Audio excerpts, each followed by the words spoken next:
খুবই গুরুত্বপূর্ণ একটা ভিডিও শেয়ার করব আপনাদের সামনে।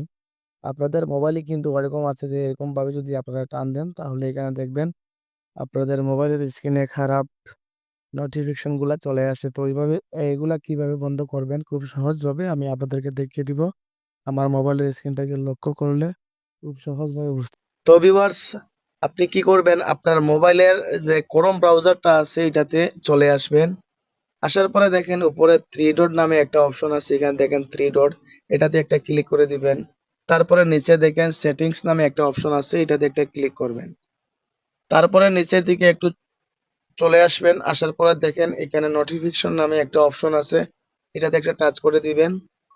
তারপরে এখানে দেখেন অল ক্রোম নোটিফিকেশন গুলা আপনার অ্যালাউ করা আছে, এটা কিন্তু আপনার অফ করে দিবেন।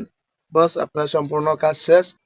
এটা যদি আপনি অফ করে রাখেন তাহলে আপনার খারাপ কোনো নোটিফিকেশন আপনার ফোনে আসবে না এবং আপনার বাচ্চা-কাচ্চা ওই নোটিফিকেশন থেকে দূরে থাকবে এবং আপনিও লজ্জিত থেকে বাঁচবেন।